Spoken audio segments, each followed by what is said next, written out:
été gagné par une forme de curiosité, de gourmandise, vous accompagner dans ce voyage à la découverte du futur du continent.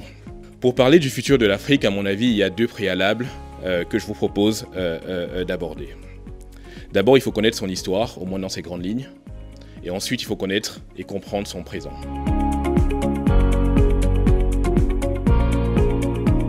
La révolution des années 2010, c'est la transformation du numérique et du digital.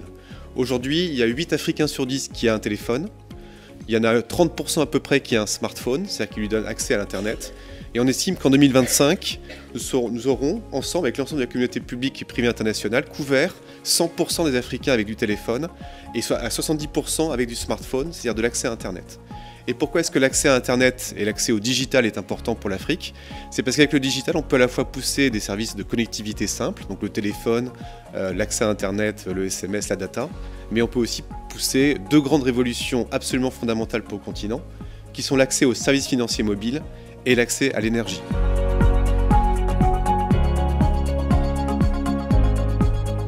C'est vrai que l'Afrique a un tournant de son histoire.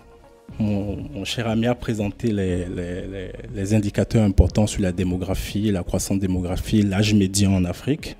Et quand on regarde ces indicateurs, on se dit que au plan économique, c'est quelque chose qu'on n'a jamais eu dans l'histoire. La macroéconomie, qui est l'étude un peu de la croissance, de la formation de capital fixe, c'est-à-dire l'investissement des entreprises, ne suffit plus pour analyser le développement que nous avons aujourd'hui sur le continent.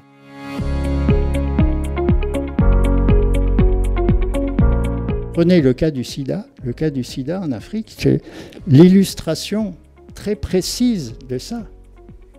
On a développé des services pour soigner les malades du sida dans les hôpitaux.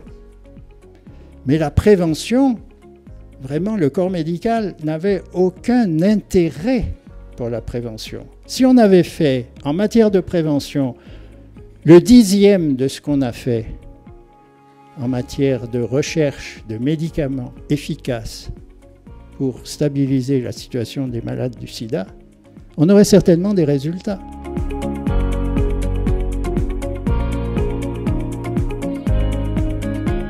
Alors les États ont souvent du mal parce que le travail qu'ils exécutent s'arrête souvent à l'élaboration des stratégies.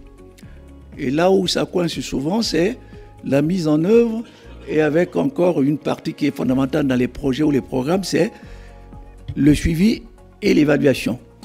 Et là, on arrive à un moment donné où on se pose la question de savoir, mais pourquoi ça coince toujours à ce niveau? Est-ce qu'il manque des compétences? Est-ce qu'au niveau de ressources, qu'est-ce qui ne va pas?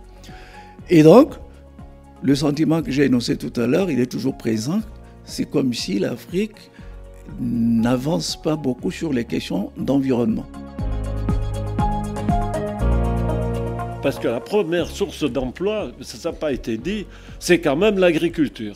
S'il y a à peu près autour d'1 milliard de subsahariens, sur ce milliard, il y en a 300 millions qui sont dans des villes de plus de 100 000 habitants, c'est-à-dire de vraies villes, et tout le reste vivent dans le milieu rural.